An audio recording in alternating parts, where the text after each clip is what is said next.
Welcome to episode number 2 for the Diaspora Returnee Podcast. Today, I think we'll be talking about the good, the bad, and the reality of life abroad. Najua, most of the time, a lot of people see a lot of these glamorous, the buildings, the roads, everything in Inakaa sana, like that looks very, which is all true, by the way. But inside that is that big system. It's kind of like an operating machine, and you kind of in the middle of all that. Right? You're not in the middle of that. You're in the mix. The machine is always never stopping. Like, for example, if I told you you could earn 6 figures in dollars and still feel broke, would you believe me? You could own a beautiful house, very big mansion, the one that you call home, and still feel lonely every single day. Do you believe me? Kuna watu wana spend about more than 20 years abroad, right? Only to return home, nothing to show for it, right? Because they went there to chase the American dream and they forgot what they went there for. Because, the system, once you get hooked into the system, you can always talk. And it's kind of very easy to lose focus on right? And today we're having that conversation. It's an honest conversation, and it's kind of uncomfortable for many people. But hey, here we are. But I'm not here to discourage you. I'm not here to discourage anyone from moving abroad. I always say, even on the various interviews that I've done with one with Voices of Africa Network. I've done with one with Justice, A Moment with Justice, and I've done one with Africa, right? So all of those interviews, I've told people I do not discourage anyone from moving abroad. But I always insist, maybe if you're single, between the age of 18 to around maybe 30, 35, I think that's, and maybe you don't have something going here in Kenya, I think that's somewhere you can go and make something out of yourself from a financial perspective, But yeah, let's dive into the podcast and see, what this is all about. So I'm following, I usually have a format that I usually kind of read here. It's not reading per se, it's kind of more like a bullet point that tells me like what I'm going to talk about, because I don't want to be rambling and forget, the structure of the story I'm about to tell you. If this is your first time here, my name is Benson Gitau. I am a diaspora returnee. I returned here in 2024. That was in September 11th. They call it 9/11 in the States. And, maybe you can subscribe and become a part of this family, and, so that we can grow together, right? So, I think we can start this by letting nikupatia history ya kidogo. Growing up, nilikuwa naona, I could see all the stuff in the movies, the big houses, the better roads, the more money, cleaner cities, better opportunities. Tulikuwa tunaona hizi kwa movies, tulikuwa tunasikia stories, well, not necessarily from relatives, but maybe kuna watu walikuwa wametembea. Kama kwetu, hapo kuna watu wengi wameenda majuu, tuko na neighbors kadhaa wenye wameenda majuu, you check the clothes they're wearing, they're nice clothes, the rental cars, and naturally we assumed life is much easier abroad, and well, that is true. It's not necessarily true, because convenience is easy, but also you have to pay for the convenience. It's not like, it's costly, So I want to give a balanced review here, and it's not necessarily because I do not like America or I do like America. I don't want to be biased. I just kind of want to give you guys this from my perspective, right? So, yeah, here's one of the things that I'd like to let you know about the US. They have a lot of systems, the systems that work. Unaona kama juzi, the NTSA introduced a system whereby once you're speeding, they take a photo of your vehicle and you get sent an e-ticket automatically, and then they prompt you to pay for the ticket. And if you don't pay for the ticket, I think unasimamishwa hapo mbele na askari. And a lot of people noticed that once you pay that ticket, that money was going to an individual. By the name, I guess, it's Janet, something, Kipchirchir, something. Anyways, you get the point. That is not a system that works. And it's kind of more like a system of extortion, because barabara, like for example, they're taking all that money, but literally when I drive here to the CBD or to wherever I'm going, I know I have an internal map where all the potholes are and they're not fixed, So why are you collecting all this money if you're not, if you're not repairing all the roads? Now, I do not condone vandalizing this, but I think there was a gentleman, kuna mtu mmoja alienda hapo Safari Park usiku, I think ni kama alikuwa amepewa ticket, kaenda usiku na simiti, and then and akaziba hiyo camera. And I think as a government that has those systems that don't work, they're there for extortion, it usually rubs the citizens the wrong way, and the citizens usually have to fight back. And that's one way of the citizens fighting back. You see vandalism, you see a lot of that, because it's not delivering on one side. We are always in a contract with the government, and we're always delivering, but the government is not delivering. So, that is kind of tough, So in the US, the systems actually do work. So you see the roads are fixed, although, people in the States are kind of more on the patience is low because they're used to those conveniences. So there's some roads that obviously that are always in construction, but it's happening. Here it's very rare that you get, the construction is happening.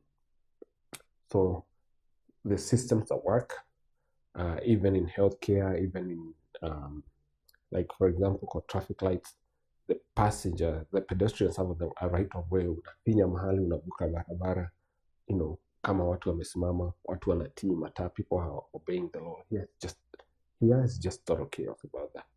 So those things they're great. Time is respected. If someone akikupatia appointment ya maybe 10 o'clock, right? And you don't show up by 10 o'clock, or you're not there. A lot of people show up like a little bit 5-10 minutes early, because if your appointment starts at 10, then you're supposed to be there like at least 15 minutes prior, so that you can fill the paperwork, so that when you see the doctor, right, the doctor will see you at 10, maybe to 10:30.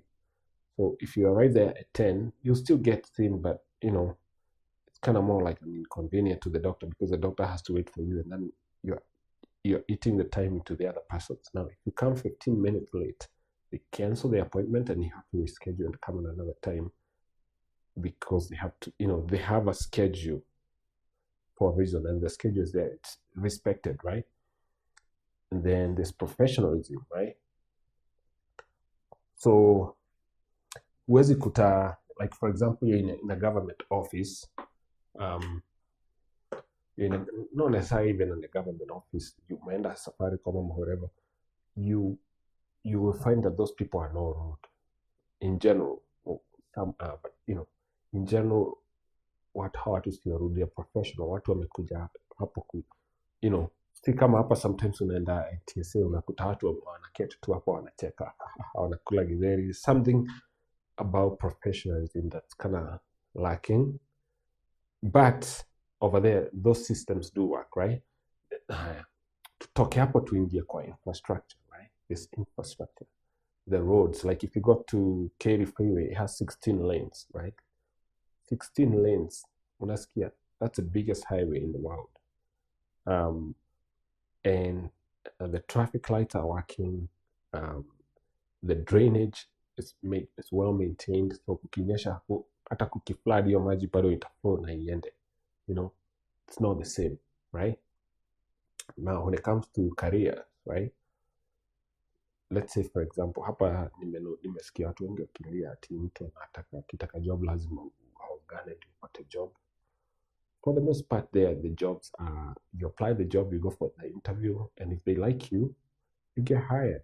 And once you get hired, you ukiperform kwa kazi, you can literally get promoted and you can climb the ladder, the corporate ladder or whatever ladder, hata kama kwa government ama nini, right? And then there's something also called financial growth. Financial growth is whereby when you start working a career, kama umeanza CNA, umejidevelop maybe as a CNA, I don't know how much you get paid, but this is figuratively, naweza sema maybe $25 an hour. You go to school, you become a nurse, right? And then you apply to become a nurse, and then you get hired as a nurse. You see, you move from making $25 an hour as a CNA, and now you're making $40, $45 an hour, right? That's financial growth, right? And as you progress as a doctor, you can even make more. You find like doctors making $100 an hour, maybe. I don't know. I do not have these figures, but if you look it up, you will see that progression and this timeline, You can unaweza jipata uko CNA for only 2 years or 3 years. In the meantime, you enter school. In the meantime, unaenda shule. After that, couple more years, uko daktari. Even you're climbing, so there's financial growth, right? And then there's access to education. There's a lot of schools. One of the best things about US kuna automation juu sana. Unapata shule mingi ziko online, so you're not necessarily going to class, right? You're not necessarily going to physical class. Like for me, I have a bachelor's degree and I have a master's in business administration, right? And all those nimefanya online. Sijafanya like, I've not done sijafanya particular class. Initially ndio nilikuwa naenda class, but then I noticed this other universities, accredited and reputable universities. And by the way, let me help you out. If you're in Kenya and you want an accredited university, you go to, I'm going to link this into the comments, description or comment section, right? There's something called University of the People. It's accredited in the US. It's free. Like, you don't pay for tuition, you only pay for exams. And then the exam is about, I think the exam is about $100. That's about 13,000, something like that. You don't pay for tuition. And they have programs. I think they have, I don't know. You click it, utaangalia kwa hiyo nini, utaangalia kwa hiyo kwa comment section ama kwa description, itaweka hiyo kitu hapo. It's called University of the People, and then you can educate yourself. Kama wewe ni mtu mwenye unataka kusoma but hauna namna. And with that being said, you can get access to jobs there. You get access to jobs here in the maybe US Embassy, the United Nations, like, because you're educated, right? So kuna access to education, and it's not only like unaenda physical class, unaenda online. You can, and so you get those flexibility, right? Something else is safety. Kuna safety sana, si kama hapa. Now that's relative pia. Unajua hapa, like for example, mtu akitaka kunikuta, they just follow me and they know where I stay, and they come at night, na nikipigia polisi hapa, I'm not gonna get any help. Nitaanza kuitishwa pesa sijui ya mafuta, sijui nini, and they're not gonna get here on time unless I know someone in the police that I can actually call na akuje na respond. that's really the only way I'm kind of guaranteed. And I'm not really guaranteed because, that is not really security. Over there, you call 911, they will be there within 5-10 minutes. If there's something happening, they come and take care of it, right? Someone gets arrested, someone gets, kama kuna mtu anakuwa arrested, there's nuisance going on, and they call 911, they're right there. Neighborhoods. Huku mtu unajenga nyumba na unajenga fence ya mawe na unaweka reza ya stima, like kile waya ya stima, dawa ya watu wasikukute. Bado sometimes they manage to do it, but na maybe hata unaandika security guard. In the US in general, a lot of neighborhoods, let me say the majority of neighborhoods, unaweza lala bila kufunga mlango, literally, sababu nobody's going to bother come and get you there. Someone might even know your address. Nobody's going to come and break in. Your neighbors will protect you, And also, I think I can attribute this to the ownership. Ownership. Because if you own this, huyo mtu anajua uko nayo. So akikuja, anaweza jua unaweza. Lakini kama hauna, kama hapa Kenya, si mtu anakukuta tu unapanga masheti ama whatever they have, ama pia wako na hii na wewe hauna. So I can attribute that to that. But then also, because of that, because hiyo ability kuoni unapata hizi shule watu wanafanyana hivi sana. Ukienda kuna churches, kuna public gathering wanafanyana hivi sana juu kuna easy access. Mahali ukienda kufanya shopping hapa, unanunua nyanya hapa, unanunua nyanya, unanunua mboga hapa, unanunua hiyo kitu hapa. You don't need a license because it's illegal. It's legal to do that, right? Something else I would say in appointment, like merit-based advancement. Like for example, mimi nimeenda shule na maybe kuna mtu mwingine hajaenda shule, we are competing for the same position for employment, right? They will look at my credentials and they look at this person's credentials and they will look and see, hey, you're more qualified than this person. And most likely they will not gonna give this person that job. They will give me that job because, I'm qualified. Now, watu wengi wenye wanakaa huko, wanajua, sometimes, huyu anapatiwangwa na unawe unanyimwa, just because of the race aspect, right? But majority wise, unapewa juu,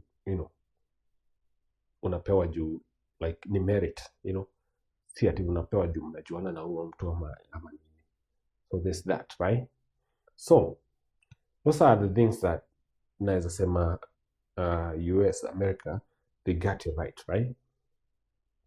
Now, wacha tuongelee hiyo maneno mengine sasa, right? There's a price to pay for all that, right? Now, wacha tuongee kuhusu occasions. Like for example, when I was in the diaspora, Tony post kidogo.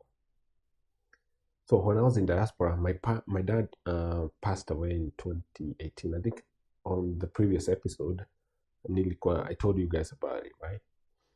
And I almost missed the burial, right? I wanted my dad to meet my older son.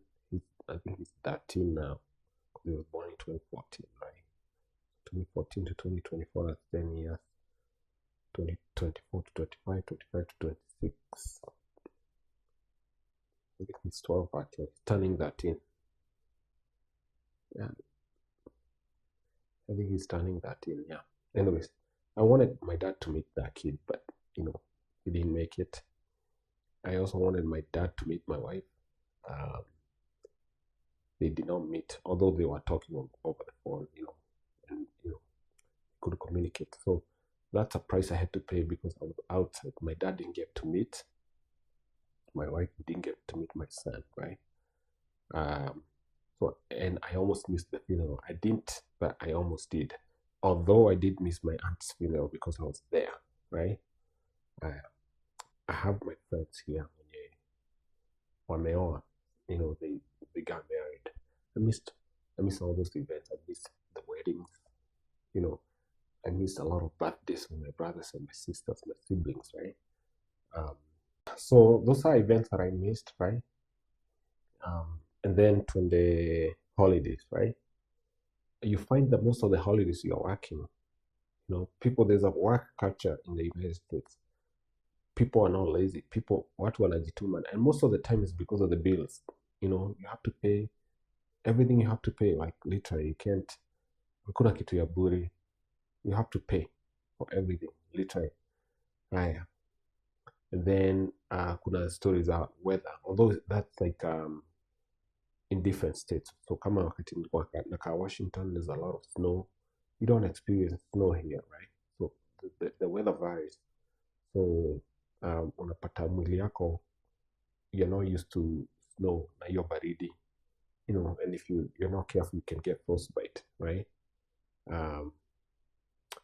So another thing that I actually did not like was like literally depression. I can say now, looking back, that I was depressed because when you're doing all these things, there's no social life. When you want to talk to your friend, right? Your friend are off. Now, if there's something else that I want to talk about is depression, man. A lot of people get depressed. You get depressed a lot because lack of social interactions. Sababu ile time ya rafiki yako ako available, wewe hauko available for job. Like the schedules are so conflicting. Unapata, you find that you don't get to hang out with friends, and over time you get isolated. And after you get isolated, you notice that now that because you're isolated and you don't have any social interactions, over time you don't have nobody to talk to. And then you notice that you get disconnected. It's like living in an island by yourself, man.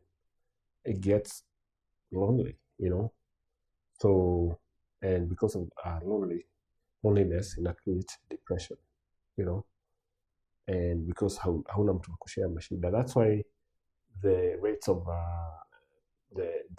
of depression are very high in the US. Actually, I can Google that for you. Let me see if I can find the stats for you, in the US. So depression rates in the US, when I'm Googling right here, it looks like it's about 19%, right?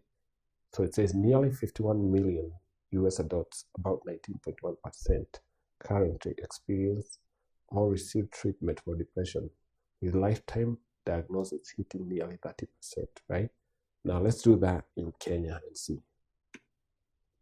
If you do that in Kenya, you see is depression is a growing national health crisis in Kenya, with the national prevalence for depression and anxiety affecting nearly 3.84% to 10%.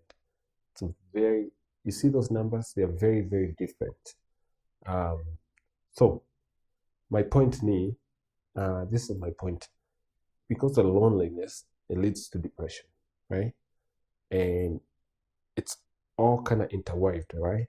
And then you start experiencing mental health issues, right?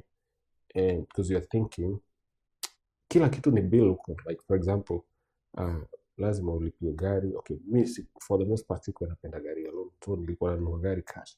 Gari mzee, si gari mpya. Nikinunua gari mzee sasa unalipia insurance, unalipia registration, annual inspection. Haya, alafu unarudi unachukua mortgage inakuhemesha sana. The mortgage, a third of your salary goes to paying for the mortgage, right? And then stima unalipia, maji, gas, right? Siwa. So there's a lot of stuff, and you have to keep working to be able to keep supporting your life because of that, right? Now, that's very different. It's a different picture of hapa Kenya, because when you have a house, you only have to worry about electricity, and if you have Kama uko na solar, you really don't really have to worry about that much. Ni maji tu, you know. Anyways, and that leads to the next point, which is living paycheck to paycheck. You're earning a lot of money. Like for me, I think I was earning about $120,000 nikiwa huko. 125, if I'm not. My job was paying me 125, right? I get paid 125. That's about, let's see the calculator. $125,000, right? Times 128. The currency, that's about 16 million a year. If you divide by that by 12, that's about 1.3, right? Now, that sounds like a lot of money, but take out taxes, like almost 30% of that, right? And that's like 400,000 right there. Naenda kwa taxes, right? Nabaki na maybe 900. 30% inaenda kwa mortgage. Ndio, 30% of 900. So that's like nabaki na 600. Haya, kuja haujanunua food, haujanunua nguo, haujalipa gari insurance, you have not paid everything. Like if you do all these things, right? You find that maybe unabaki na 200, 300, right? $300,000, $200,000, right? Not dollars, shillings, right? Sababu saa tumeconvert. And life is expensive, so you have to live. Say hujaenda out, hujaenda kukula kwa hoteli, you have not done a lot of these things. Haujaeka gari mafuta, like, so later you find out that you're living paycheck to paycheck. Now, because of a repetition in your life, you find that you're burning out. Like, uko na energy, like, of course, US iko na the worst leave policy compared to these advanced world nations, right?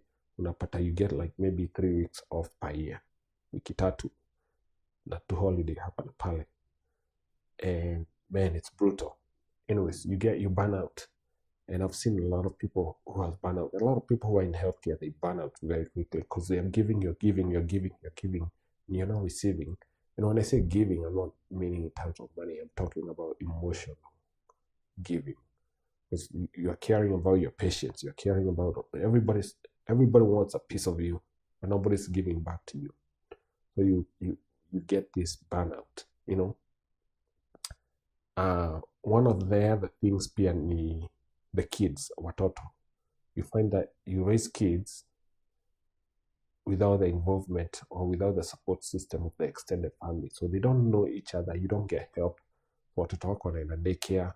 And daycares are not necessarily the best. They're expensive and they're not the best. And they don't necessarily teach a kid, you know. It's kind of like these systems are kind of designed to make sure that you don't spend time with your kid. You spend time with your kid for like 2 hours a day, literally. Masaa mawili peke yake. And that's not a lot of time, you know. So, you know, these are some moments that you don't see on social media, you know. You honestly, unaonanga mtu akipost sanye kwa Insta, kwa IG, ana post ile kitu poa sana, you know, like the highlights, you know. Wana show mtu akichukua vacations, they take pictures, they post all that, right? Those vitu, they don't show anxiety, they don't show, you know, depression, they don't show all that stuff, right? But those are things that the people in the diaspora go through, you know. So those are some of the costs that you have to pay. And when I say costs, see it, you see, it's not everything that's monetary, you know. So wealth, it's all around. Wealth, money is one part of wealth, right? Wealth comes in different ways. You can be successful in your finances. You can be a failure in your marriage. You can be a failure as a parent. You can be a failure. Success is if you have all those things together, right? But anyways, but I also think success is inaitwaje, subject. Anyways,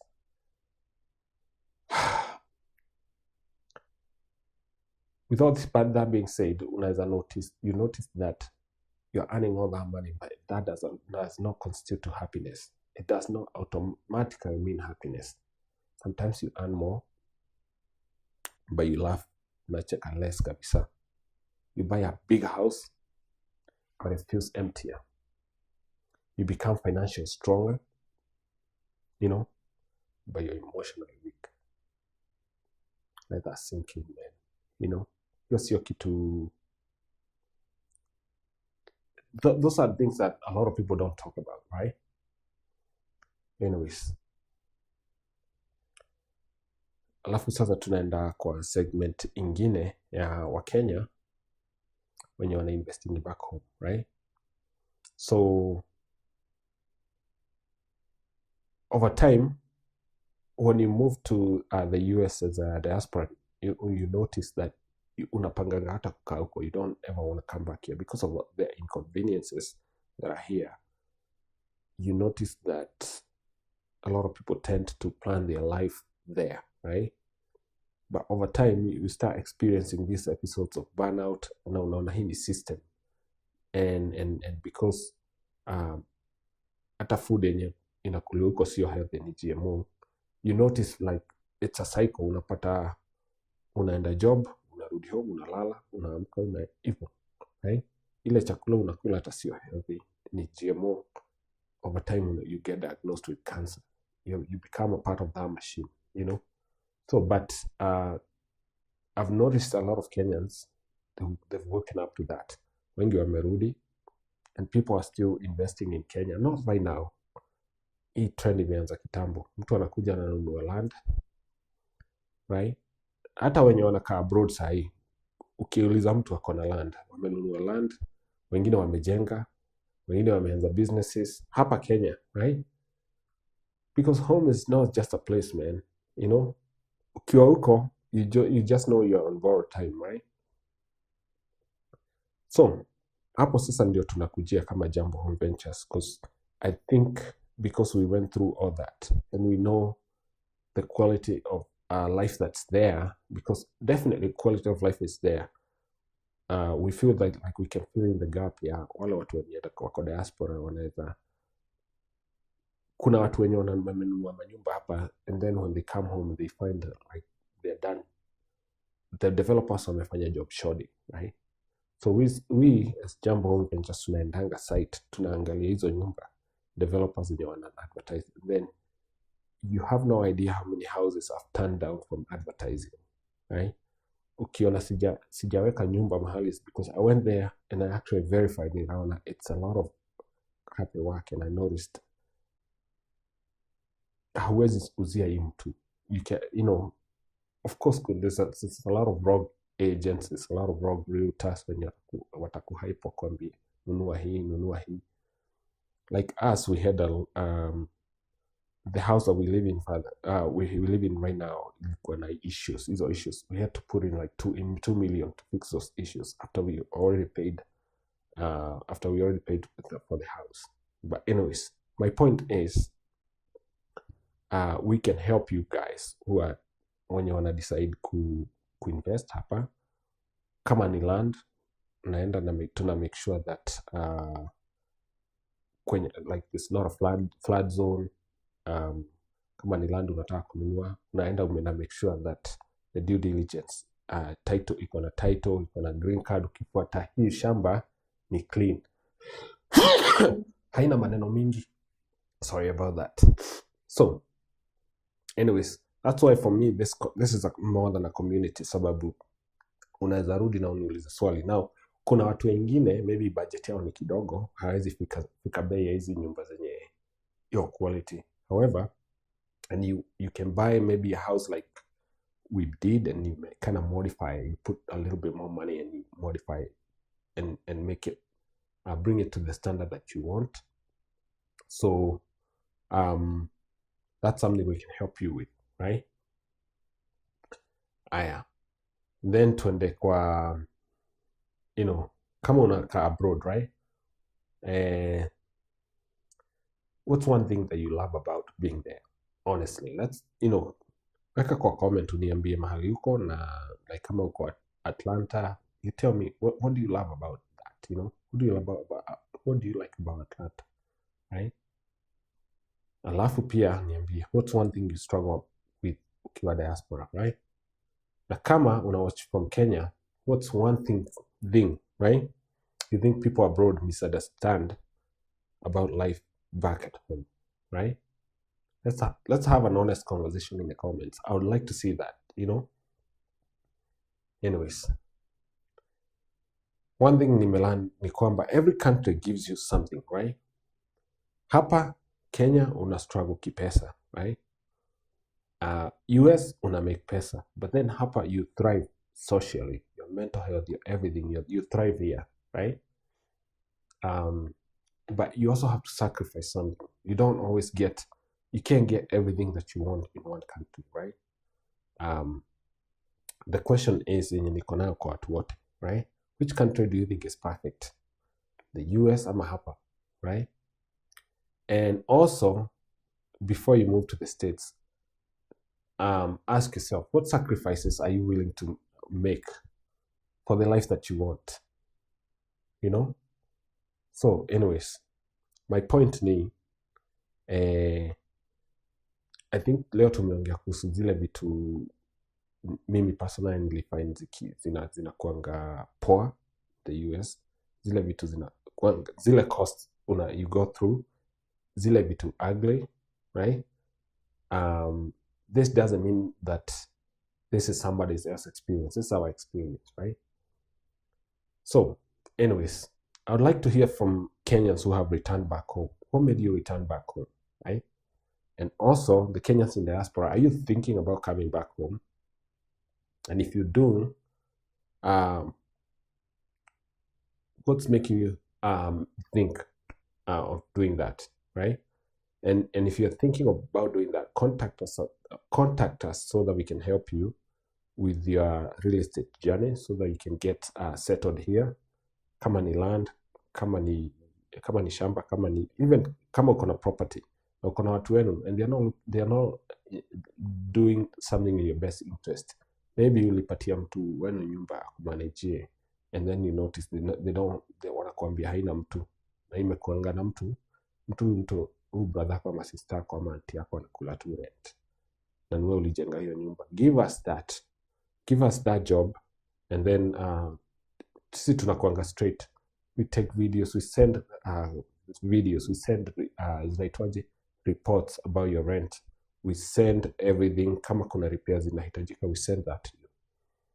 But anyways, I think we can pause the episode there for today, and we wait for the next week's episode.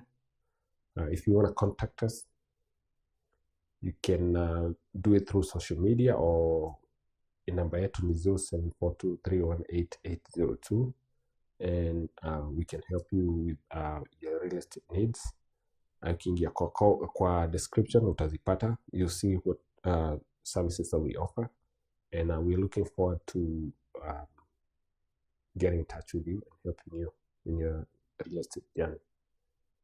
Thank you.